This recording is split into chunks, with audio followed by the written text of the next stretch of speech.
Hello and welcome everyone to this Business Link webinar with 910 Marketing, who are Megan's joining us today, and I'll introduce more fully in a moment. But while we just let everyone in and everyone joins us here, if you could use the chat tab at the bottom of your screen there. Usually I just ask where everyone is from in the province, but today we're going to go with the theme of the webinar, which is helping you identify and reach your audience with personas. So we're going to look at who our target market is. So if you could, in the chat, write who your target market is, and you get added bonus points if you do it through the form of emojis. So if you can find those emojis that sew up your target market, that would be awesome. I think it's something I would struggle to do on my computer. I could probably find easy enough on my phone, but give it a go. And be great to see those in there. So, like I say, thanks everyone for joining us. I'd like to start by doing our land acknowledgement. Business Link acknowledges and respects that we are on traditional land, meeting grounds, territories, gathering places, and traveling routes of Treaty 4, 6, 7, 8, and 10, and the home to many First Nations, Métis, and Inuit people. In the spirit of reconciliation, we acknowledge the lands of those who have come before us, reside here now and in the future. So, like I say, thank you. Welcome, Megan, who's joining us from 910, going to go through the topic of identifying our target audience today. Like always, we've got a couple of housekeeping. I'm just seeing these emojis come in, so forgive my smiling and laughter as they do. We've got a little bit of housekeeping. So, people have found the chat. So, if you want to interact and have discussion in there, that's the place to do that. It might take a little bit of looking for some people, but if you have a more button, the Q&A tab, that's where to put those questions that you'd like me to put to Megan, and we'll just make sure we get to those through the course of the conversation today. So the Q&A tab for any questions, for kind of general chat, make sure you use that chat. So yeah, we've got target audiences, including people with children, grandparents, independent local businesses. And then we've got, I like this one, it's nails, and then a kind of young woman and an older woman. And then we have kids, parents, and young kids. Yeah, I'm happy there's nothing sort of that I would be embarrassed about saying here so far. So that's a good start. Megan, so over to you. Thank you for joining us today. Thank you so much. I definitely would struggle myself if I was looking through the emojis to try and find what would represent small businesses, and I can't Ah, find anything that really represents that holistically. So maybe a computer for some digital marketing, I guess. But yeah, you've set me the challenge. I'm going to work on that while while we go here. if anyone has any suggestions. All right. Today we are talking about target audiences. And this is one of my favorite topics because it really bridges a lot of gaps for small businesses, especially when you're an entrepreneur or a solopreneur, you're wearing a lot of hats, and it's hard to kind of identify and see how all of these pieces come together. And this is one of the biggest parts of it. So I guess just a little bit of an introduction to 910. If you've seen these presentations before, you'll notice we've added a couple new team members, which is really exciting. But we're a pretty small, lean, mean team, and we're pretty nimble. But really, what we focus on is the emboldening of small and medium businesses in Alberta, the empowerment for you to take your business and your marketing to the next level with all of the assets that we can provide, that we can teach you how to use, that you can build yourself. So really our vision is that all of you come away from this with actionable things that you can actually implement into your own businesses and lives. So this is a really fun thing for us to do, and it's really exciting. So a little bit about us, what you'll kind of notice throughout all of these presentations, if you've ever attended any of these, we have a really heavy focus on brand because it infiltrates kind of everything else that we do, right? From building our presence online to how we interact with people to identifying our target audiences. And so when we're looking at this kind of chart of 910 services, it really starts fundamentally with brand and goes all the way into training. which is what we're really doing here today. So just a little bit of a litmus test. I kind of want to see, just drop in the chat 1 to 5, how comfortable are you with knowing exactly who your target audience is and how to reach them? So I see that there's a good number of, you've identified your target audiences. So comfortability, 1 being, I know who they are, but I have no idea how to reach them. 5 being, I'm an expert. I see some 2s, 3s to 5s, 4s. It really is so variable. So let's just take it back to the start for a minute, right? Because we talk a lot about audiences as a very broad topic, but where do we begin? It always starts with brand, right? So that foundational piece. And you'll see here in this kind of branding with a capital B framework that we've talked about before, audience personas are actually pretty early on in the process. And the reason being is because we need to learn how to talk to our target audiences in order to do anything else. And if we don't know who they are, it's pretty hard to identify that, right? So Edward makes a really good point. I know my target audience, but it's difficult to reach them and make a connection, right? And this is where that bridge comes in that I mentioned at the very beginning of today, where there's us, there's them. How do we build that connection, right? And it's about really relationships. It's about communication. It's about understanding how our audiences operate so that we can actually speak to those needs, to those desires, to those wants, right? So that's really what the meat and potatoes is of today. But I wanted to highlight this particular image because what we see here is kind of like the all-encompassing personified representation of this chart. But what you'll notice here is that this brand, this person, is only talking to one person. She's not talking to these two, even though they're still part of her target audience. She's only talking to one person at a time. So it's really important to keep that in the back of your mind. We'll talk about that a little bit more as to why. But when we're identifying target audiences, it's important to understand the differentiation between one group to the next, because when you talk to people, think about in your own life. If you talk to your mom, if you talk to your friends, you talk to your siblings, you're not talking to them all the same way. So why would you talk to your target audiences the same as well, right? So let's think about building your target markets. Matt, I would like to pose a question here for you. What do you think are the top 3 most important things when starting to identify your target audiences? I don't know about top 3, but 3 that I would think of. For us, I would think about location. Like we are here to serve, and in fact, we're only funded to serve businesses or aspiring business owners in Alberta. So definitely the geography there. 2, I suppose it's like we don't want to be we're not for everyone. We are for business owners. Like it's if someone has no intention of ever starting a business, doesn't want to. So I suppose it comes to that. And 3, where I suppose where they are in that. Are they planning to start a business or are they a business owner already? And that's kind of important to us because we have different offerings for them. It's pointless if we have an established business directing them to our business launch program, for instance. So sort of where they are in their life cycle, their maturity. Journey, yeah, absolutely. So one really key thing that you pointed out there is that not everyone is going to be the appropriate fit for your target audience. And so something that I see very, very often is that, well, I don't want to turn anybody away, so everyone's my target audience. And I'm seeing a few comments in the chat here about, demographics, psychographics, interests, passions, those kinds of things.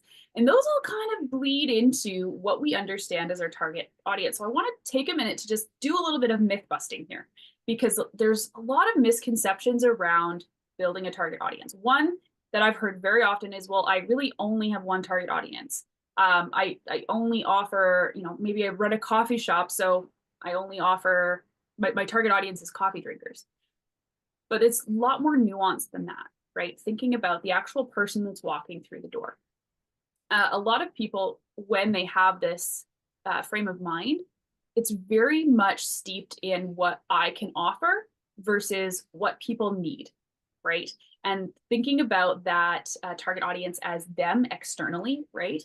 And so that's really important to remember, that they are human beings walking through your doors, coming to your website, whatever that looks like, and they're going to have unique pieces to them, right? So you don't only have one target audience. I can almost guarantee it. The second one is I'm trying to reach everyone, and this is what Matt alluded to as well. Even in industries like insurance, for example, where everybody needs insurance, why would I say that I'm not targeting everybody? But not everybody is going to align with you, your values, your approach, right? And so even if you have a commodity or a service that genuinely and anybody could use, that doesn't necessarily mean that you should target everybody. What happens is your message gets really diluted and muddy, and it tends to lose its meaning, right? So when we really focus on making sure that you actually do have your target audiences set up, you're able to make your message so much more potent and reach the right people. So I will very often say, and if you join our training program, you'll hear this ad nauseum, but if you're trying to reach everyone, you end up reaching no one. That's really important. Another one here is I only target businesses, so I don't need audience personas.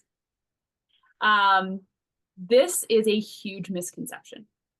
All of these frameworks can be applied to business industries where, yes, maybe you are wanting to offer a service product to a business itself, but the person making that decision, the person making the call, the person who's on the other side of the phone, they are still a person, right? And we have to treat them as such. So it's really important to break that wall of it's a business. No, they're people. They're still people. So when you are in that industry, it can be really challenging, a little bit of a mental exercise, a little bit of a gymnastic exercise there to try and figure out who that person is that's picking up the phone. It may not always be the CEO or the decision maker. It could be the person that's in the front office, or it could be an executive assistant, or it could be somebody's daughter who saw something on social media and says, hey, mom, dad, this I think would be really great for your business. So keeping in mind that it's not just this kind of amorphous being, there are people behind it is really, really important. And then the other key thing is I have to talk to all of my audiences at the same time. Every single social media post, every single blog post, email, I have to incorporate something that's for all of my audiences, even if you have only identified 3 to 5. It's really important to remember that you can only talk to one at a time. Not all of your offerings, and Matt, this is a really great point that you brought up as well, where somebody in their cycle, in their journey, you're going to have different offerings for those people. And so trying to send out an email with all of the information that you have for all of your different audience groups every single time is not going to be beneficial. It's not going to be helpful for your audience. It's not going to be helpful for you to try and get more people in the door. Can't boil the ocean, need to narrow the focus. That is such a great analogy. I love that. ChatGPT is great in finding audiences. So we'll talk about this at the tail end, how to incorporate ChatGPT into this, because you're totally right, but there's nuance to it. So I want to just pin that comment to we'll chat about that in a minute as well. So myth busting, remember that it's not everybody. You can narrow your focus. You are not going to be talking to everybody at the same time, and not everybody is meant for you. So with that being said, let's get into it. I like to call this the best friend exercise. So let's forget about audiences for a moment, okay? I want you to picture your best friend. I want you to picture who they are, what makes them cool, why are they your best friend? What do you like doing when you hang out together? How did you meet? That kind of thing. So think about your best friend, and I see Matt smiling a little bit. So can you tell me a little bit about your best friend? How would you describe them? Like he's kind of lively, like and like warm and enthusiastic. He's someone who'll kind of like lift your mood if you have a quick phone call with him, that type of thing. Yeah, a little bit chaotic. I hope he's not watching. Like he's a bit all over the place. I don't think he'll be watching for a second because he's very far away. But yeah, yeah. So that's great. What you just described was kind of their personality, what makes them them. Mhm.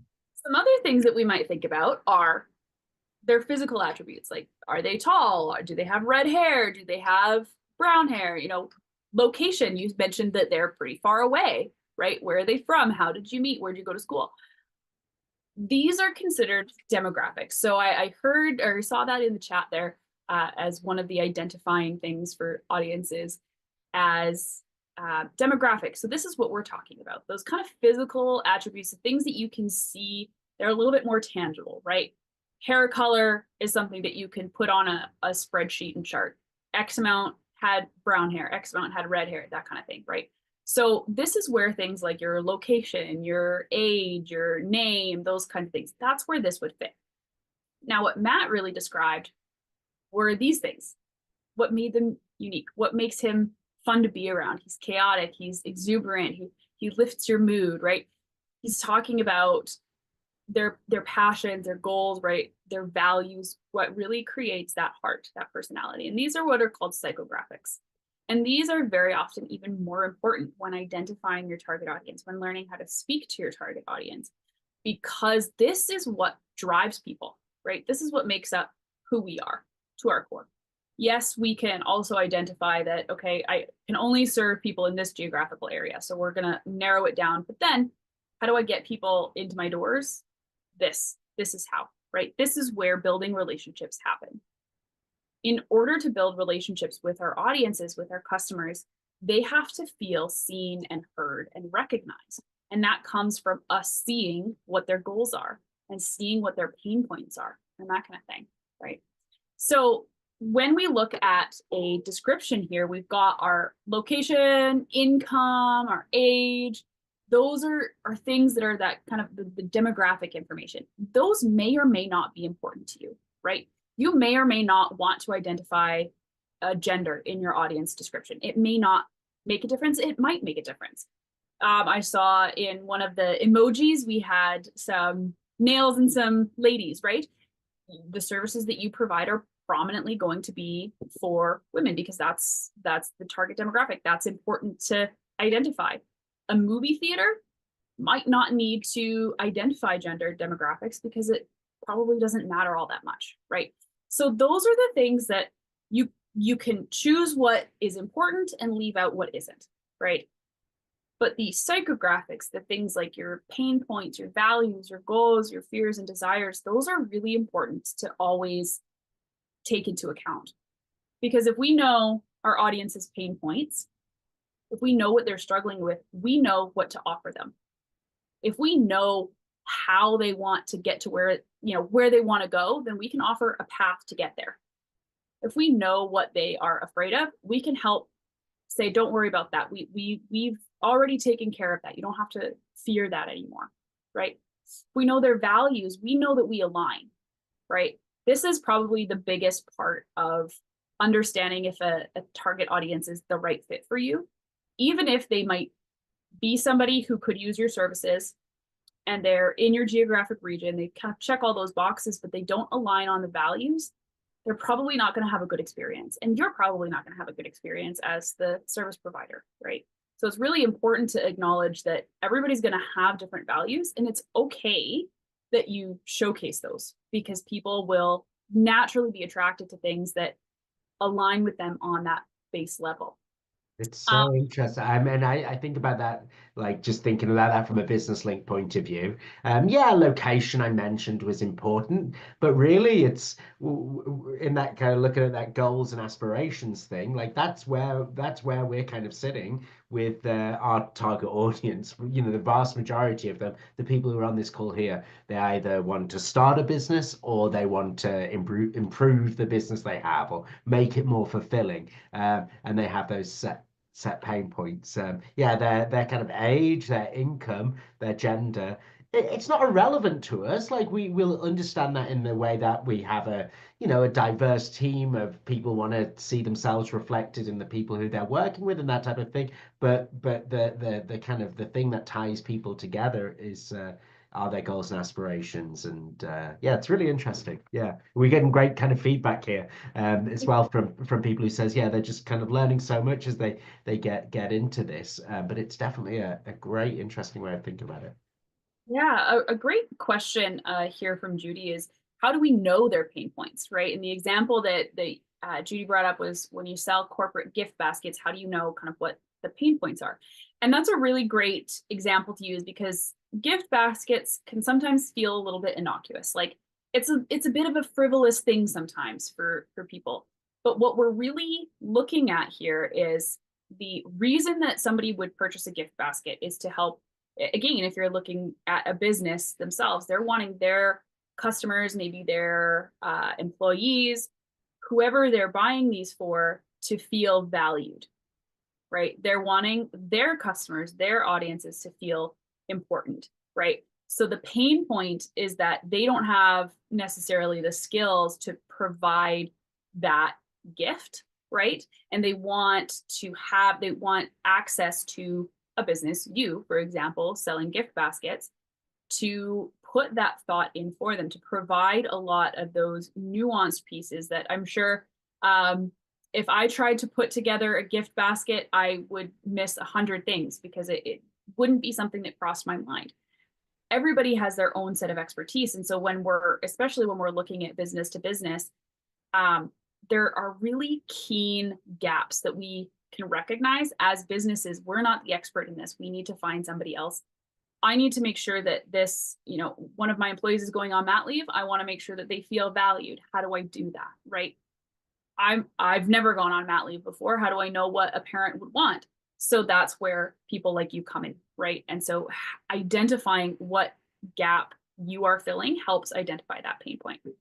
Matt, I see you came off mute there, so go ahead. Yeah, I just think, and that's such an interesting example to your point before about when you have a business client, understanding the individuals within the business as much as the business itself, because yeah, the executive director probably has very, very different motivating factors in that decision.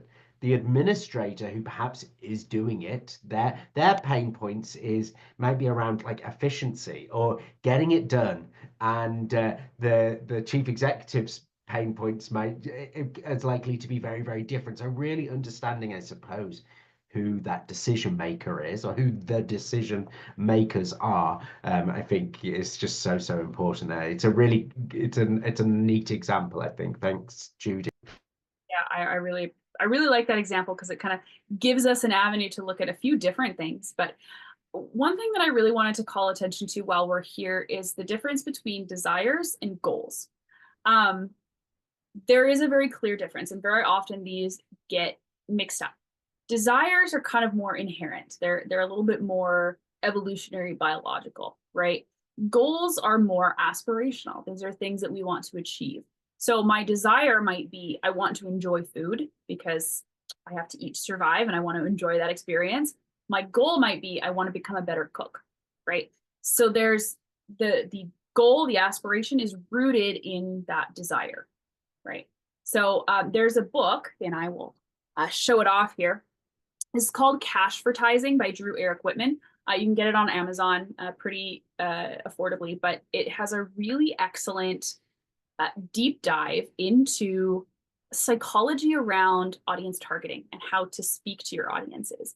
And he uses this framework called the Life Force 8, where he breaks down kind of core human desires into 8 different categories and talks a lot about how, as marketers, we can use our understanding of what people innately desire to identify their goals and how to speak to those directly.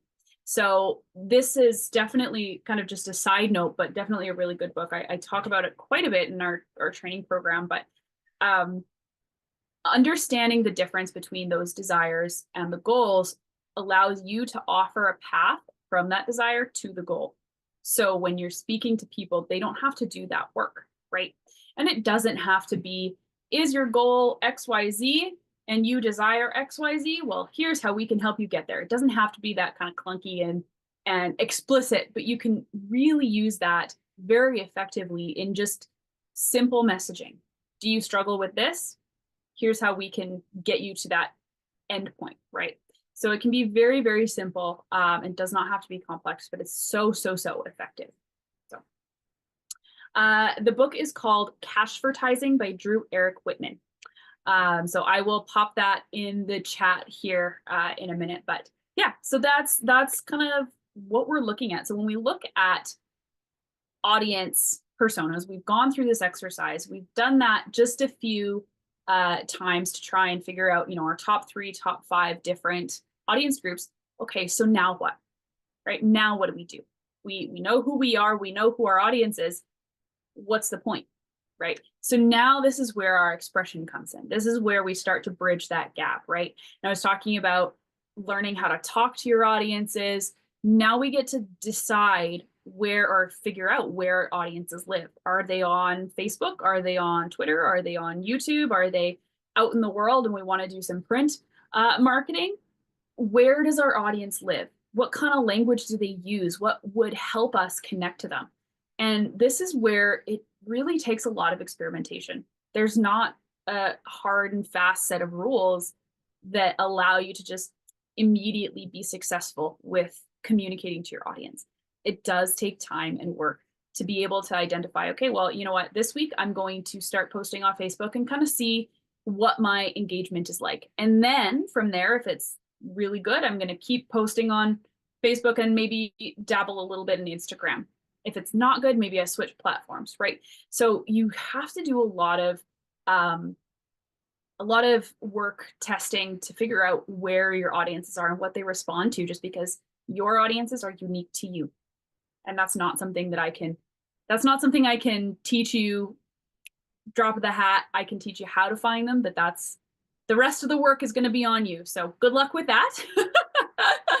But then what we really are looking at is that communication, right? Bridging that gap. So we had a really great comment earlier about ChatGPT and how ChatGPT is really great at teasing out audiences. ChatGPT is excellent for helping you get from one part to another part, but it's not great about understanding the nuance, right? So a huge part of building relationships with audiences and incorporating relationships, like human relationships, into your marketing is building up that understanding of people. And ChatGPT does okay, but it's not perfect, right? So one thing that it doesn't do is tell you exactly what you need to do, that formula for success. It's not going to give you that magic number. So what I would like you to try to do is use ChatGPT to say, these are my target audiences. These are the desires I'm trying to focus on right now. Please help me create a content marketing strategy to solve these pain points. Because what you're doing with that is you're allowing ChatGPT to start from a jumping off point rather than ground zero. And it's going to give you a lot better results. And you won't have to do quite as much back and forth finessing, that kind of thing. Particularly with your brand strategy and looking at this framework here. If we have an inherent understanding of all of this and we can kind of like list it out, hey, this is what I'm trying to accomplish. This is who I am. This is who I'm trying to reach. And this is how I want to reach them. Help me do that. That will give you so much more to work with than just saying, hey, ChatGPT, I need help finding my target audiences, because it's probably not going to get you right on. Your values are so important to understanding your audience, and ChatGPT doesn't have that background knowledge, which is why we want to train our AI to give us the best options, right? Hey, that framework that I gave before of this is who I am, this is my audience, this is what I'm trying to achieve, help me. That's the training, right? That's the training. And first, you have to understand who you are, who your audience is, in order to get to this point, right? So it's really important to kind of understand that there is some level of work that you have to do yourself before you go to ChatGPT. to bridge that nuance and make sure that it's still infused with you, your brand, and who you are. So I'm curious, Matt, I'm going to throw you under the bus again here. What kind of things would you put into ChatGPT when you're trying to write let's say you're writing a blog post for a very specific audience? How would you help ChatGPT understand what you're trying to achieve and who you're trying to reach?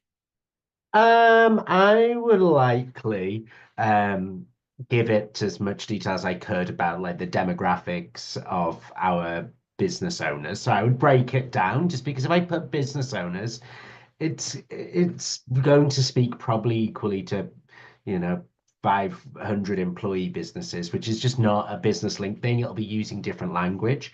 I might even use some of our like brand guidelines, and we have like internal documents that our marketing team have put together that help us when we're deciding how we speak to clients, when we're deciding the language type of a blog that we're going to do, or even how we present something like that. We have brand guidelines, so definitely add that to it. And then I would probably iterate as well. So I'd press the enter button, it would come back with something, and I might say, "Oh, could you have something that's maybe less wordy, or that gets to the point more quickly?" Yeah. One thing that's really important when you're working with ChatGPT and trying to make sure that you're very clear on targeting your audience is understanding kind of what level of Mm. information that you need to provide. Um, an academic is going to understand language that's completely different than um, a stay-at-home mom, for example, right? I mean, we have different levels of expertise. Your audiences are going to have different levels of expertise, and so understanding what level they are going to need is really important, because very often ChatGPT will spit out things that are quite high level, and working with it to, like you said, Matt, iterating to bring it down to a level that makes sense for your audience. Another really helpful thing that I've found working with ChatGPT is asking it questions. This is what I'm trying to accomplish. This is who I'm trying to reach. What else do you need to be successful? Okay, great. Now it asks me for more information. I provide it. It gives me an answer. Then I take that, I refine it, and then I put it back into ChatGPT and say, hey, is there anything else that you would add to make this better? What is missing out of this? Or is there any nuance in terms of current events, right? If we're talking about different things happening in the business world, right? So back and forth is so important to make something that's so much more digestible for your audience. Um, I just want to come back to this book for a moment, because this just really hones in the example. One of the exercises that's in this book is a little description going through. The description is about eating a pizza, right? And so the exercise goes through, I think, 4 or 5 different iterations of a piece of text. And each time we get more information and we feel more connected to that eating pizza experience, right?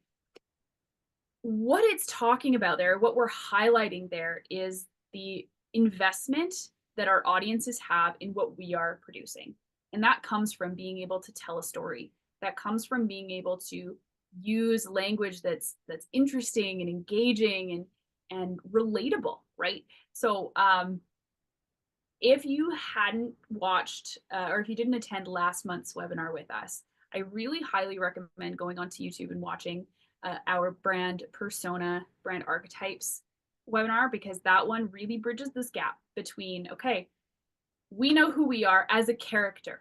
Now we can start to tell a bit more of a story that relates to our audience. And now we've gone through this exercise where we know who our audiences are. We can then incorporate them into that story and really build something that's meaningful.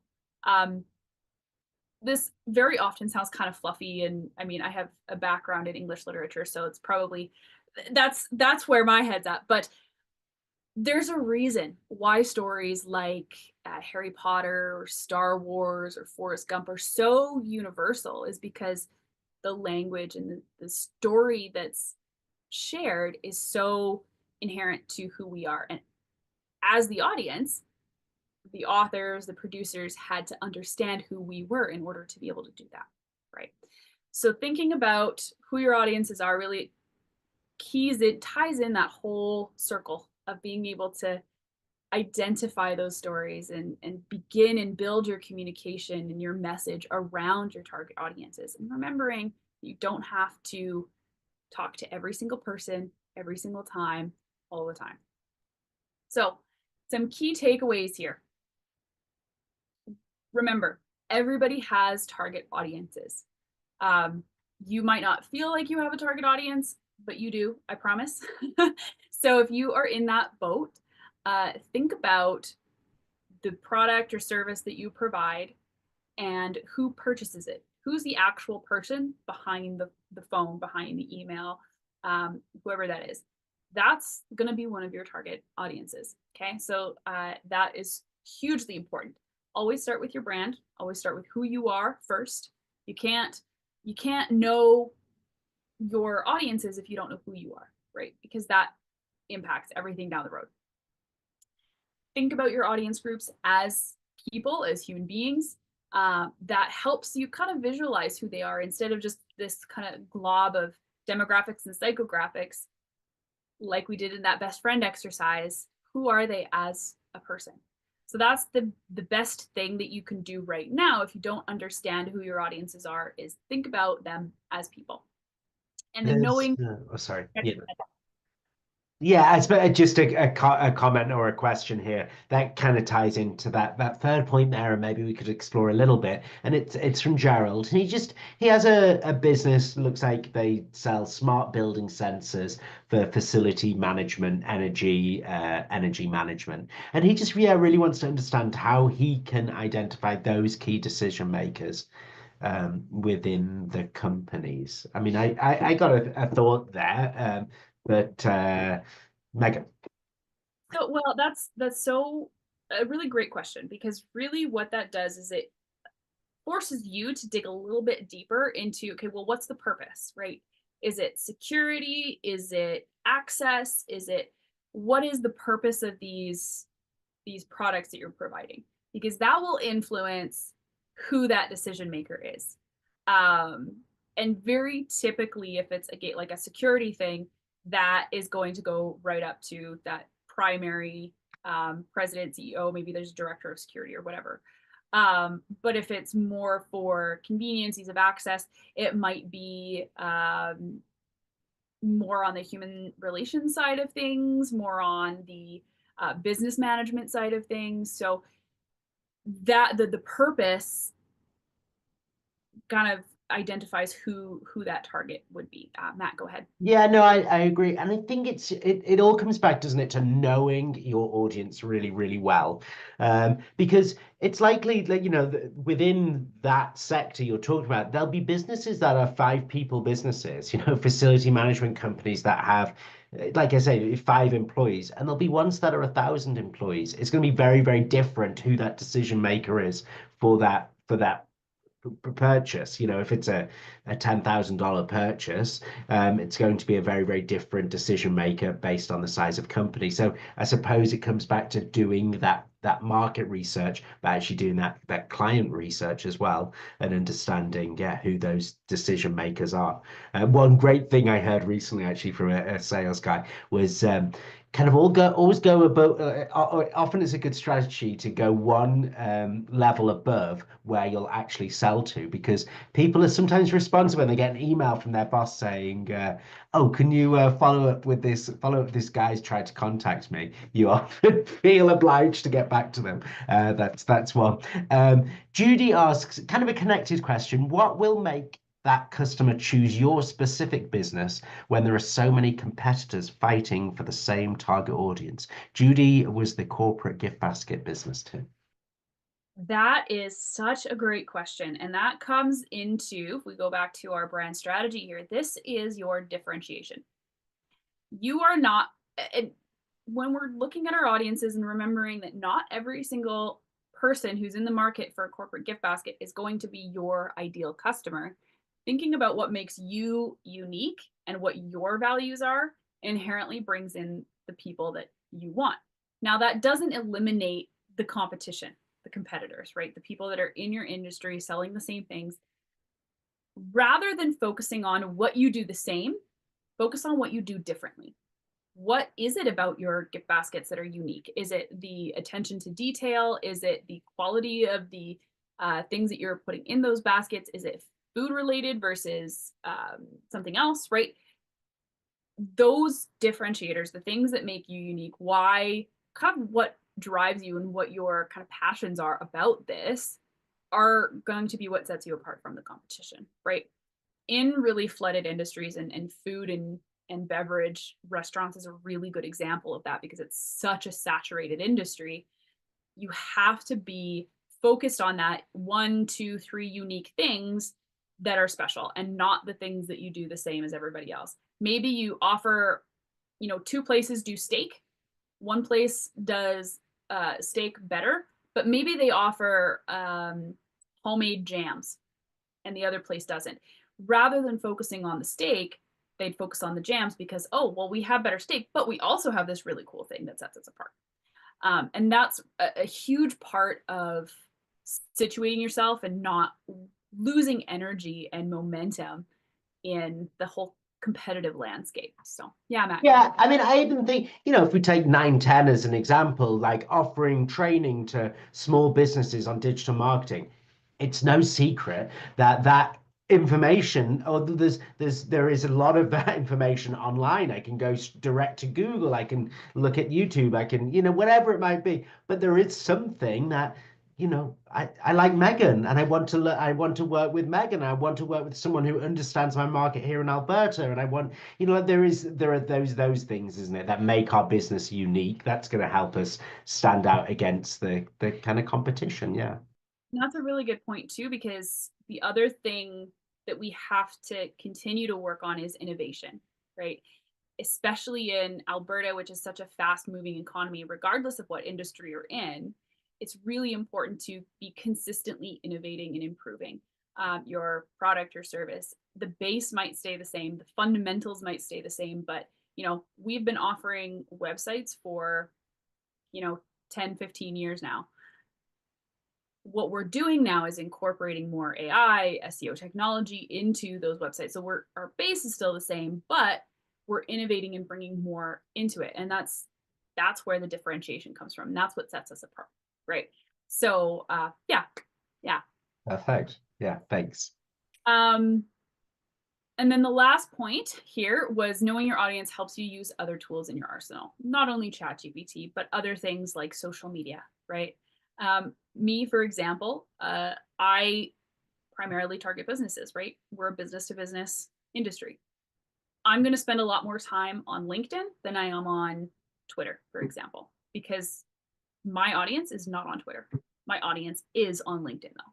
So that's where I'm going to put my time, my focus, and I'm going to be able to use those tools much more effectively than if I was wasting my time on another platform, right?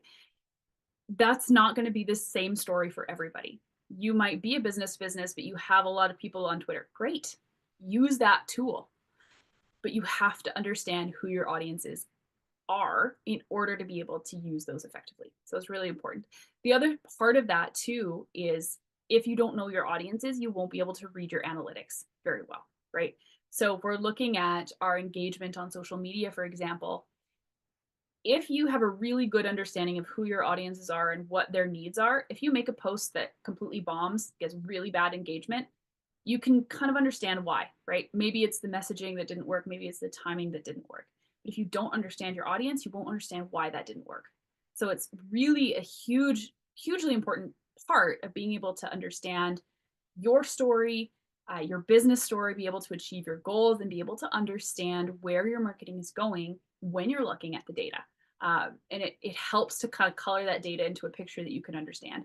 As somebody who is very much not a math and statistics person, I have a really hard time looking at just graphs because it doesn't make sense to me. So if I can understand who was looking at my stuff and why it didn't work, that helps me understand the graphs, whereas I would not have before, right? And I think a lot of us in the marketing industry kind of struggle with that. It's a very creative industry. And so when we're so focused on, well, I have to learn how to read graphs and statistics, we lose some of that story element. And this kind of helps bridge that gap and bring it back. So we've got about 15 minutes left. Question came in. Where can I go to make my LinkedIn professional? So it depends. Are you thinking about creating a personal profile for a personal brand that looks professional, or are you looking at creating a professional business page on LinkedIn? So if we're looking at the latter, the professional page can be created from a personal profile. So it's kind of like Facebook in that way, where you sign up and then you can create a page and you're the admin on it. A few tips for that are making sure that your logo is in your profile picture. You have a really clean banner. They're very, very small, so not putting a lot of information on those is really important. Keeping up with your updates, so making posts and making sure that all the information is filled out. So your bio, linking to your website. You can even add your company size and map location if you have that. Those are all really important things to creating a good professional profile. Now, on the other side, if we're looking at wanting to build a personal brand on LinkedIn and making it very professional, that's where you can have a little bit more fun with it. So really leaning into your personality and making sure that, all the same things are true. You have a clean profile picture that represents who you are professionally, and that your bio describes who you are. But the posts that you make, the shares that you post should reflect who you are. And Valerie, you'd like to find some examples of profiles. There's lots out there. I'm not sure if I can give you any examples off the top of my head, just based on, I'm not sure what industry you're in or what you'd like to see on that. But if you go onto LinkedIn, there's a lot of like explore, and you can kind of just scroll through and find things that are interesting to you. Part of social media curation, and we'll actually talk about this next month, is building up your own kind of identity on social media. A really, really good example of that is Duolingo. Completely unhinged social media, but really effective. And so if you're looking for a laugh, definitely go check them out. But it's a really good example of how to build character and personality on social media very, very effectively. So I'm going to throw an extra one in there as well. There's a Irish European airline called Ryanair, and they're known for their kind of very, very low pricing. Like in the summer, I flew for like £10 from the UK to France. It was super cheap, and they have this like, you get what you get and don't get upset kind of approach, and they have that in their social media. I mean, it's very skillful that they can carry that off, and it's a very, very strong brand that kind of allows them to do that. But yeah, Ryanair is one. People put like pictures of their tiny seating area, or the fact that they don't have a window at their seat, and they often kind of reply in a pretty rude way. We got an interesting kind of question here from Felicia. She just says, and I think a lot of people can feel like this.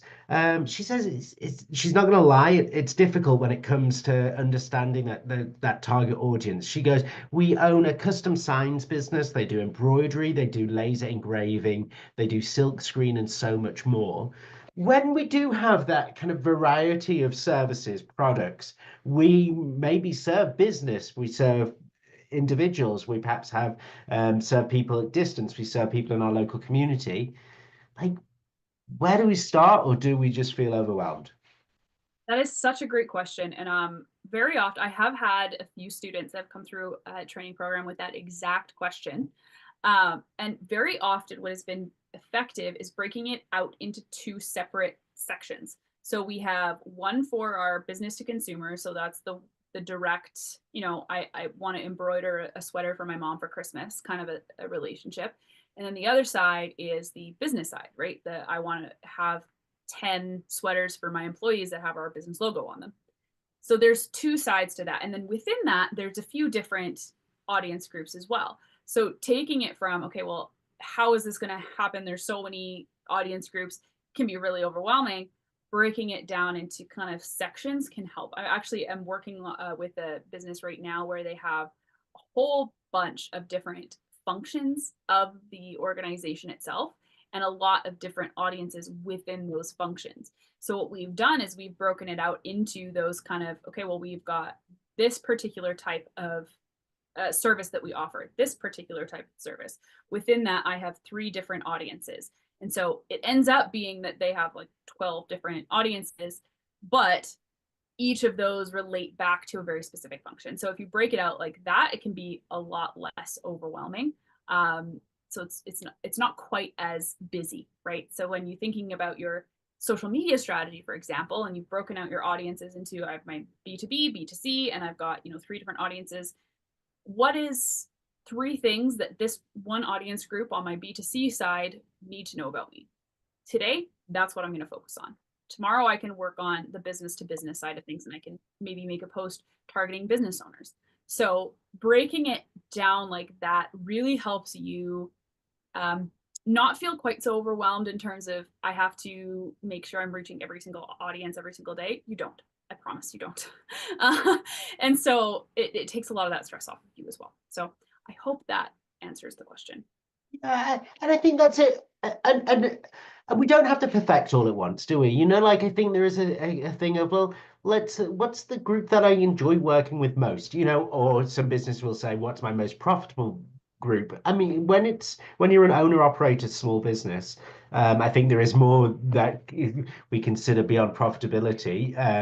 But yeah, which clients do I like serving the most? And that's probably a great place to start. Yeah, I had a business back in the UK where it was a cleaning business. We had corporate clients, lots of kind of universities, that type of client, and then individuals and much smaller clients. The corporate clients were definitely the most profitable. The individuals were the clients that we enjoyed working with much more. And so like we decided, like we kind of decided, and that's where we go. Yeah, trying to tackle absolutely everything all at once is too much. So yeah, start where you can, and that's an improvement, isn't it? It's yeah. Yeah, and as small businesses, entrepreneurs, solopreneurs, again, like I said at the very beginning, you wear a lot of hats. And so you Mhm. have to kind of prioritize where you're going to spend your time, because you could spend you marketing is a full-time job. Yeah. You have full teams of 10 people focused on just marketing. But that's not realistic for a lot of Alberta businesses. That's just not going to happen. And so thinking about, okay, I know that my goal this year is to increase my brand awareness by 10%. Okay, how do I do that? Well, one, I need to figure out where my audiences are. Okay. In order to do that, I have to figure out who my audiences are. So identify your target audiences, find out where they live on social media, pick 2 platforms, right, to focus on, and then work from there. Break it down into bite-sized pieces. You, like Matt said, you don't have to do everything all at once, because it is too much. It is too much. And I'm going to just say that right now. As one person running many things, you can't do it all. And that's okay. You're not supposed to. If you try, it's going to blow up in your face, and it's not going to be as effective as what it would be if you would just do one step at a time. So it's okay to not do everything. This Perfect. is my permission to you to not do everything. That's a good start. Awesome. Well, thanks so much, Megan. Yeah. Absolutely. All right. Well, thank you so much for joining us today, everyone. We've got a few great sessions coming up here on the 9-10 Business Link webinar schedule. So next month, we're going to be looking at social media. So we'll be tying in how to really implement a lot of the strategies from today. And then content marketing will be next. So bridging the gap from social media to everything else. And then in May, we will be tackling some search engine optimization. So a little bit more of the technical kind of aspects of web and search. So there's a lot of those. I hope to see you soon. We have some really exciting things coming up in the future. In the next couple months, we'll be implementing some new platforms and programs that will help small businesses really consolidate a lot of their resources. But we don't have those ready quite yet. So before we offer those, keep in touch with us. For right now, we're happy to offer 10% off of any of our services, but definitely stay in touch with 910. Come to our webinars, and we will be sharing a lot more information about that very soon. So I'm really excited about that, to offer some new services to all of you. So thank you so much for coming.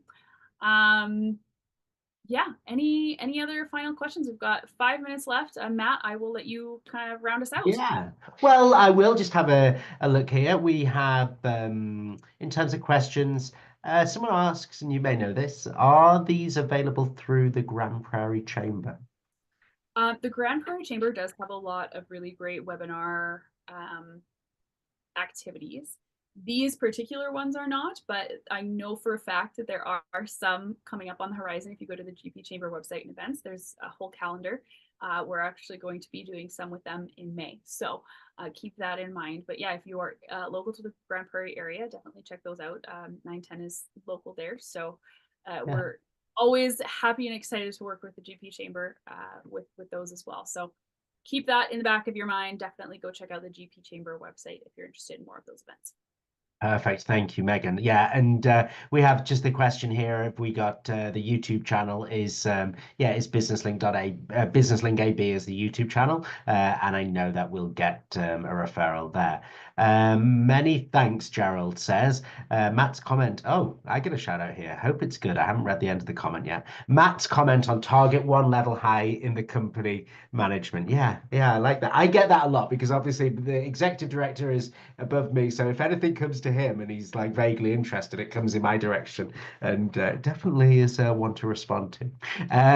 I would like to thank Megan so much for providing her time and her excellent information, and being great so answering so many questions today. We have got a few things, like I say, to be aware of. So businesslink.ca/events is definitely the place to come and find out what events that we have. I saw someone put in the chat, we've got something on kind of tax seasons and dividends and paying yourself salary versus dividends coming up. So that's one to check out too. And the one thing that we really ask is check out the email that you receive, because it has the survey feedback. It's really important for us to be able to offer these free, that we have that feedback from you, that we can look and see how we can tweak, improve, share that information with Megan. It's really important. So please look out for that. It's very valuable to us. We'll send the full recording of the webinar out soon, so keep an eye out for that. And really, there's not a lot more to say than see you next time. See you at the next webinar. Thanks, Megan. Thank you so much, everyone. It was great, and we'll see you next time. Thanks, folks. Bye-bye.